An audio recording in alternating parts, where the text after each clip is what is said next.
Nos encontramos en la Catedral de Lima.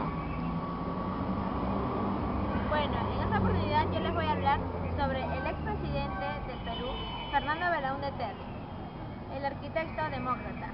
Fernando Belaúnde Terry nació en Lima el 7 de octubre de 1912. Fue un arquitecto, estadista, político y presidente del Perú en dos ocasiones, de 1963 a 1968 y de 1980 a 1985.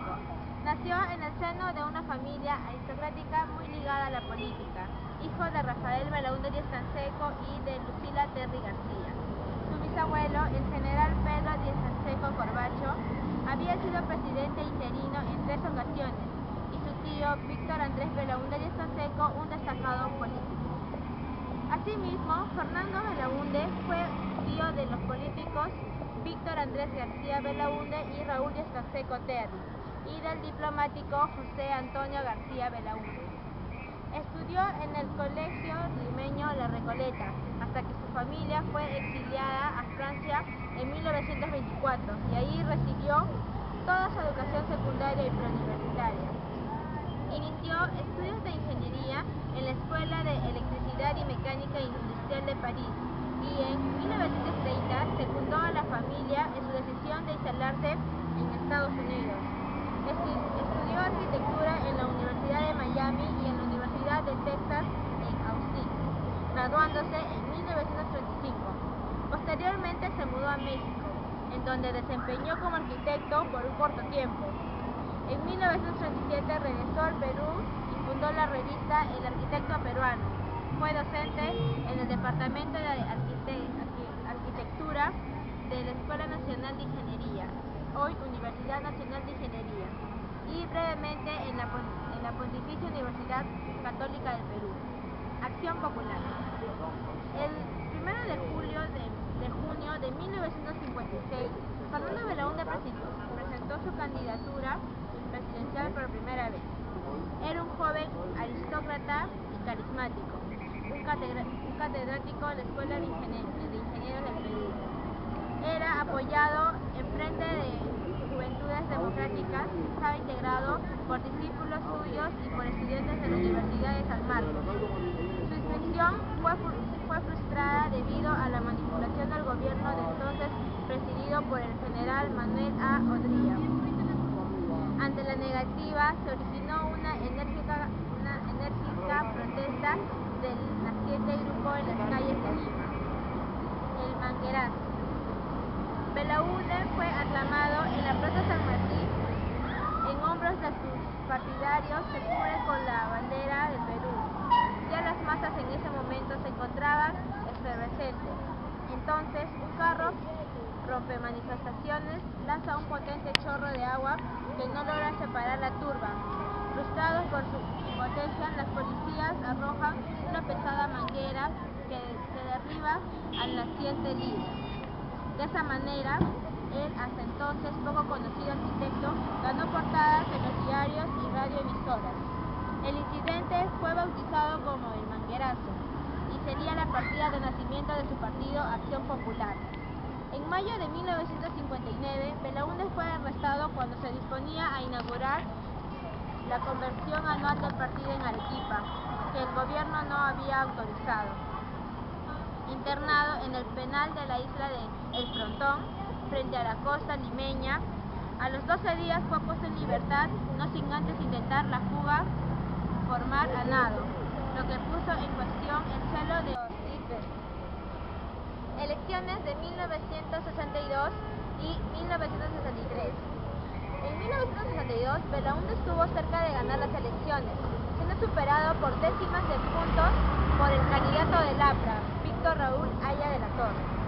Las sospechas de fraude y el antiaprismo llevaron a un golpe de Estado poco después de las elecciones para convocarse a nuevas elecciones en 1963, en las que Belaúnde consiguió ser electo presidente en coalición con los democristianos y con el apoyo oficioso del Partido Comunista. Primer gobierno. Siguió una política moderada y emprendió pequeñas reformas que no contentaron ni a las clases populares ni a la burguesía.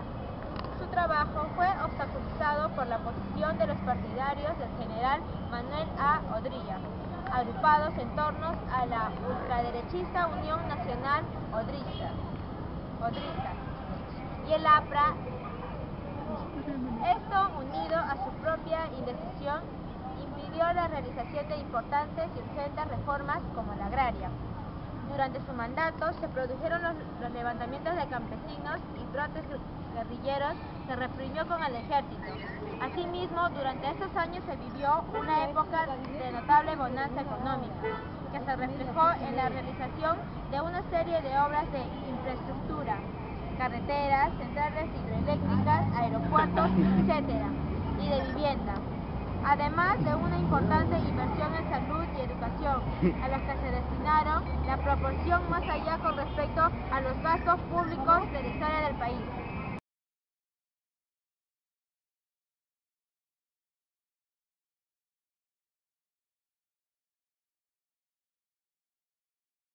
En 1963 se convoca a elecciones y Fernando Belaúnde Terry es elegido con el 39% de los votos.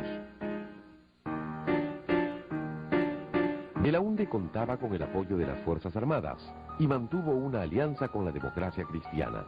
En el Congreso predominaba una mayoría apro-odriísta, crítica y hostil.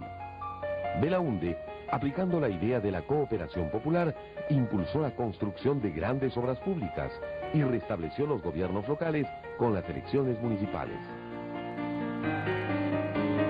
Sin embargo, Belaúnde no pudo satisfacer todas las expectativas que había despertado en los peruanos.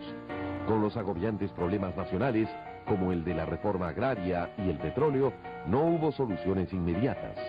Entonces surgió una ola de descontento social y aparecieron brotes de guerrillas al estilo cubano. En 1967 se vivía con una fuerte crisis económica, fiscal y con una devaluación traumática del sol. La renovación de contratos petroleros originó en 1968 el escándalo de la Página 11, que suponía favorecer a la IPC en contra de los intereses nacionales. Este fue el detonante de la pugna entre Belaúnde y el poder legislativo, que impulsó a las Fuerzas Armadas a perpetrar un golpe de Estado institucionalista con la prédica de que los civiles no podían resolver los problemas nacionales y mucho menos garantizar la estabilidad del país.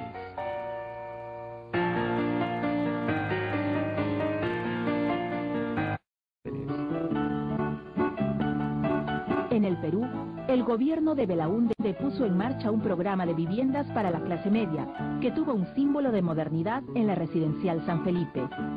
Se inauguró el Aeropuerto Internacional Jorge Chávez, el más moderno de Sudamérica en esos años, y para agilizar el tráfico en Lima se construyó la Vía Expresa. Se inició también un vasto programa de irrigaciones en los valles de la costa norte, como los de Tinajones y Olmos, y el viejo sueño de Belaúnde se hizo realidad. En su primer año de gobierno se comenzó la construcción de la carretera marginal de la Selva.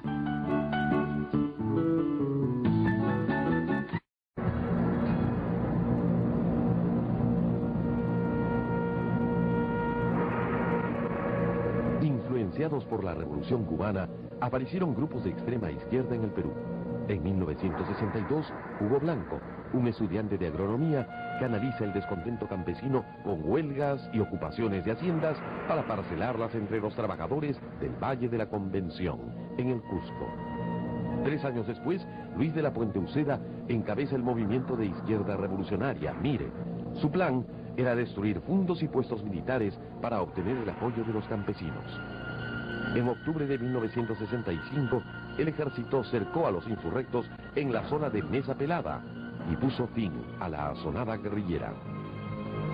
Antes de 1963, cuando intentaba ingresar al Perú desde Bolivia, formando parte de un comando guerrillero, el poeta Javier Heró y otros jóvenes radicales del Frente de Liberación Nacional fueron abatidos a balazos en una balsa sobre las aguas del río Madre de Dios.